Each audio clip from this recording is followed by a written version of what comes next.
Are you tired of your weekend being ruined by your husband's dumb mistakes? Do you just wish you could go on one trip without breaking something new? Expensive repairs, and even more dumb mistakes. Well, look no further. For a limited time, we are here to share with you 5 RV lessons that we learned the hard way, and just for a few minutes of your time, you can once again hit the road with full confidence. What is up, you guys? It is Lauren and Sam. We are the trailer couple dedicated to that simple life, and it is another wonderful day to dive into the vaults of all of the mistakes we've made in life while living in the burrito.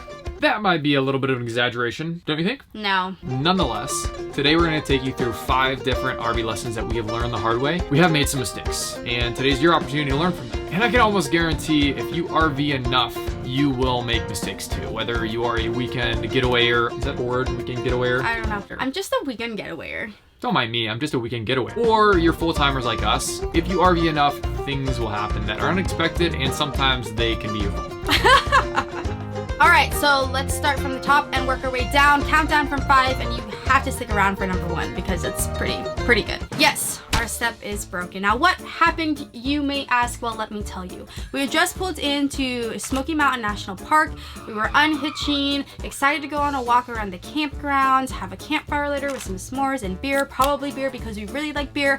All of a sudden, I heard a loud pop, and I turned around, and our step going into the trailer had broken. No one is to blame here, though. Except for Sam. It was my fault, and I'll take accountability for that. Yes. Let me set the scene so you do not make the same mistake as we did. We're in the Smoky Mountains. We're really excited to get out there and enjoy them. Lauren and I are pretty quick. We have our responsibilities when we are detravelizing our trailer. We unhitch from our truck, and then I, being the gentleman that I am, I put the step down so that when Lauren goes in and detravelizes the interior, she's got to step, right? That was my huge mistake. And the reason why it was a huge mistake is because I didn't take into account something called uneven pad topography. When I went to level the trailer, I brought the front end up, the back end came down. And the step actually dug into the dirt on the back side of the pad, and it completely snapped. So how could this have been avoided? Well, the simple answer is to never put down your step before you level your trailer. This is pretty obvious for stabilizing jacks. You never want to put down your jacks before you level your trailer. But this also goes for your step too, and putting down your step may not be the obvious answer. Yeah, it's not as intuitive. Mm-hmm. There are certain shortcuts that you can take in order to be a little bit faster, but putting down your step early is not one of them. All right, next one. Now that right there is exactly what it sounded like and internally felt like having our trailer get scratched for the first time. So let me paint the picture for you here. It was a beautiful weekend getaway to Anza Borrego, California. This was one of our first times boondocking. We were really looking forward to enjoying the great outdoors, doing a little bit of hiking and exploring, likely having a campfire with some s'mores and probably some beer because we like beer. And this was all put to a halt because we scratched the burrito. Not once, but at least 324 times. Again, maybe an exaggeration. My wife would never be dramatic. And we thought we had done everything right. We read about the area, we looked at blogs, we looked at Google Maps satellite view, and you can feel like you have done everything right, but then nature that is really sharp and kind can absolutely get the best of you. There were points where I was throwing, and I mean throwing my body, sacrificing my body to protect the trailer from these just deadly bushes. These savage bushes. They were savage. I'm pretty sure we have video footage of this somewhere, so if our production team could Find the tape. find the tape. Roll the tape. Our dog is our production team. And he doesn't have thumbs, so things take a little bit longer than anticipated. Sacrificing my body. Oh, this is a big one. See, at this point, there are 0 turnaround points. So you are 100% committed. And you may ask, well, I see other RVs out there. Well, what we did not know is there is a better road that we were not on. And it is right over to our left. What we learned. Here, these are my tire tracks. You're getting a little bit close to these sharp bushes over here. I actually had to put my mirror in. So what did we learn from this? Personally, I learned that my wife, who is 5'2", she doesn't make the best shield against sharp, pointy cactus bush things Yeah. that do not show up on Google Maps. So originally it was a pretty tense situation. I think it was one of the more tense moments in the 2 years of marriage that Lauren and I have had. I mean, you have this pretty expensive trailer and you're out in the middle of nowhere scratching it on a cactus, but we got over it really quickly. We kind of came to grips with the fact that we were glad that we were actually using our trailer and we hadn't pedestalized it to a point where we were afraid to use it and get mud on the tires and get a ding or a scratch once in a while. A lot of RVs actually just sit in storage facilities for long periods of time. They don't actually get used. Exactly. So you should not be afraid to get a scratch or two on your trailer. I think the other big takeaway too is that if you have any questions at all about what a road looks like before you take your trailer down it, get out and walk it so that you have a better understanding of about what you are about to get yourself into. We did everything right, or we thought we did, except for probably getting out and walking the road before we took our 27-foot trailer down it. All right, number 3. Let me just start this one by saying that there is nothing that will get you out of bed quicker than the sound of your dog almost hurling, or you waking up and seeing that it is sub 30 degrees outside and there's a possibility that your pipes are freezing. So wintering in an RV can actually be a pretty fun and amazing experience until it's not. So there are several reasons why people decide to winter in warmer places during the colder months, because there are a lot of challenges that present when you live in an RV in a colder area during the winter. And one of the big challenges is avoiding freezing pipes. Now, if you are storing your RV in sub-zero temperatures for the winter, you absolutely need to winterize it. And there are a ton of good videos on this on YouTube, but that is not what we're talking about. We're talking about actually living or using your RV in freezing temperatures. We have been fortunate enough to have had military orders in warmer places such as San Diego, and now we're in South Carolina. But I must say that this past winter, there were several nights where it dropped down to 22 or 23 degrees, and we dealt with exactly what we just spoke on, which was the challenge of freezing pipes. So how can you avoid freezing pipes, you may ask? Well, first off, think about your heat source. Use your furnace instead of a heat pump or a portable heater. If you have any questions on this, we have a really great video that kind of dives into each different heat source, and we would highly recommend you check it out. The second thing you can do on really cold nights is leave your faucets on just a little bit so there's a small drip, and then we always put a bucket under to collect the water so we can use it to water indoor plants, whatnot.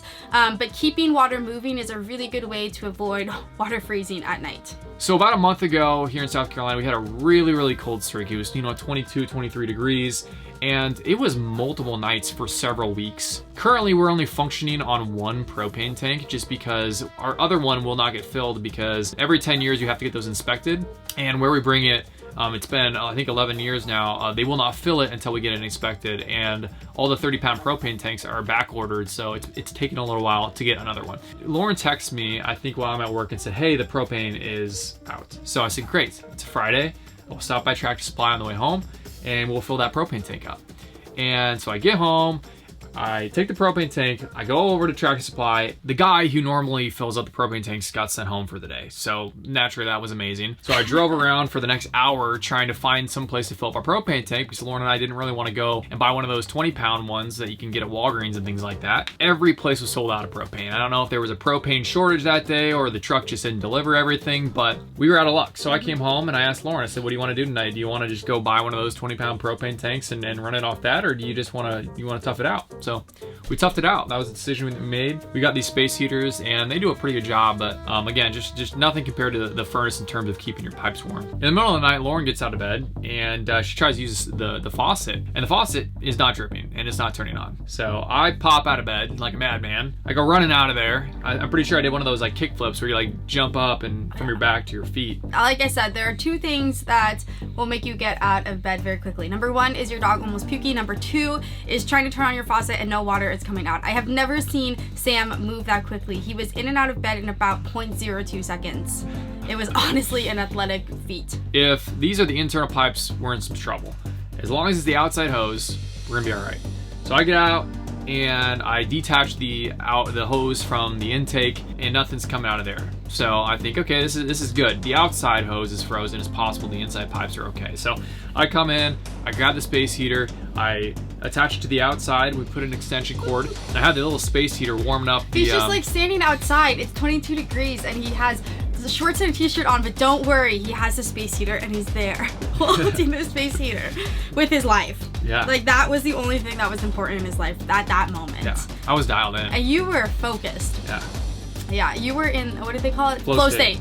He was in flow state. I was in flow state. Yeah. So eventually we got that thing heated up and I got water coming out on the outside, and then I reattached to the trailer, and thankfully all the faucets work great. So the outside hose is the only thing that froze, none of the internal pipes. So don't run out of propane. What a time to be alive. Or just go to a Tractor Supply that actually has more than one person who can fill up on propane. Lots of options here on how we could have avoided that. lots of solutions for this one. Yeah. But here we are. So if you are looking for options to avoid your outside hose freezing, we have seen many RVers wrap their hose in insulation, and then Camping World actually also makes a heated drinking hose as well, which is amazing.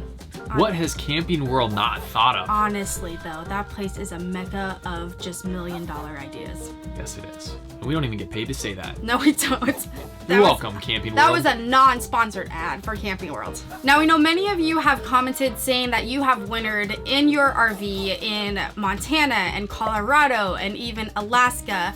And you guys are honestly the real MVPs. So kudos to you. Hats off to you. If you guys have wintered somewhere else and have other suggestions of how to survive a winter in your RV, please drop them below. We're always looking for suggestions. Or if you've used those heated drinking hoses from Camping World, please let us know your thoughts on that, because that is an ingenious idea in my books. You have multiple books. I have several. Let's talk about another blunder. Let's talk about another blunder. There you go, blunder. Blunder number 2. So when you first move into a trailer, people are always telling you, oh, get plastic dishes. And then you really don't truly believe it until that really cute mug that you got at World Market is laying shattered on the ground after a moving day. And then that is the moment you believe it. And not only is your cute mug from World Market shattered, but also your heart. And this is what we're diving into with our mistake number 2. Are you okay? No, I've lost so many mugs. So let's just stick with the plastic stuff. It's just so much easier. I mean, it's lighter, so there's less weight in your trailer. It doesn't break. We were just pretty attached to some prior glassware that we used to use. So, but don't do it. Stick with plastic. And many RVs and trailers come with pretty strong, or what they say, strong latches and locks on cabinets and drawers and whatnot, but it's all just a con to get you to buy another cute mug from World Market. And let me tell you, I will not fall for that again. We found that a lot of those drawers actually come open, and they seem like they wouldn't. They seem like it's a very like a firm latch, right? Yeah, strong latch. No. But if you're driving, 65 down the interstate and you hit a pothole, those things are gonna pop. We actually duct tape our all of our cabinets and all of our drawers in our kitchen. We've just found that that's just provides much more security, so that those aren't flying open while we're driving. We once had a microwave that was off the hinge. Yeah. Per se, yeah. If there's a possibility that something could open in the trailer while you are towing it, just play it safe and duct tape it, because it will likely open. So, number 1. Last but not least, you should perform maintenance on your rig early and often. There are 2 distinct instances I can think of where when we first moved in the trailer, I was like, oh, this is normal. And now thinking back to it, I'm like, holy shit, that was not normal. But we didn't know better, so we thought it was. The first instance being that when we first moved to the trailer, we got this really cute ruggable rug, and we had military orders in San Diego, so we were in a more humid environment, and I noticed that there was water pooling between the rubber underside of the rug and the floor. Now me, growing up in Colorado, not dealing with humidity before, was like, oh, this is just humidity getting caught under the rubber of the rug, no big deal. No, it was a big deal. The other moment was that there was water dripping out from one of the wheel wells, and we thought that it was water just or condensation just coming from the air conditioning unit, because it's in the similar area where we had thought that water was supposed to be coming from the air conditioning unit. what was happening here? In the wheel well where there was water coming out from what looked like it was the drainage hose from the air conditioning unit, it turns out it was dripping out from 2 metal panels, so there was actually 3 leaky pipes close to where our water intake was. I went in there and replaced a lot of our PEX piping, got the leak stopped. There was also a leak underneath the sink, which sometimes would leak, sometimes wouldn't leak. So the only explanation that we have is that the previous owners that we bought the trailer from, they probably didn't winterize it correctly, or they probably had brought it into freezing temps and had some pipes freeze, because there was probably 3 or 4 leaks that we had to go in there and replace. So It all comes down to just paying attention to your RV and learning your RV system so that you can catch this stuff early enough like we thankfully did, so that you don't have to pay the huge ramifications of not catching something like this early enough. Water does ruin RVs and will ruin your RVs. So for us, this looks like performing maintenance regularly. We check for leaking pipes after every move. We try to check for leaking pipes at least once a month. We wax our trailer 3 times a year. We remove rust from the hitch, just because this all helps us to prevent headaches down the road. Yeah, we also check our roof, make sure all the caulking and the sealants look good. Yep. So just get in a routine of performing regular maintenance, because we promise you it will save you time and money down the road if you can just check these things consistently. So let's sum this all up, because we know this was kind of a dense one. Number 5, always follow your order of operations when unhitching or detravelizing your trailer. Number 4, a scratch or 20 on your trailer is good, because that means you're actually using it. So good job.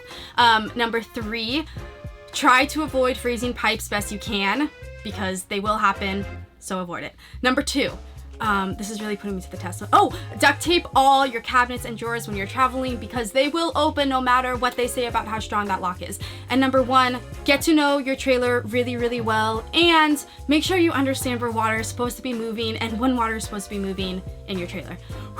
That was a lot. That was impressive. Can everyone just give Lauren a round of applause for that, because that was extremely impressive. That was all by memory. That was all by memory. That feels good to get that off my chest. So hopefully this video helped you learn from some of our mistakes, and now you won't have to learn those mistakes the hard way. If you have any RV lessons that you all have learned the hard way, please drop them in the comments below. We would love to hear them, because likely it is something that we have done ourselves. We've probably done it. We've definitely done it. We have so appreciated you all taking the time to listen to us talk about our dog puking, listening to an awful noise of nails on the chalkboard, and talking about our obsession with World Market. Her obsession. My obsession with World Market. Happy trails. Happy trails. Been compromised. What is the script? The script.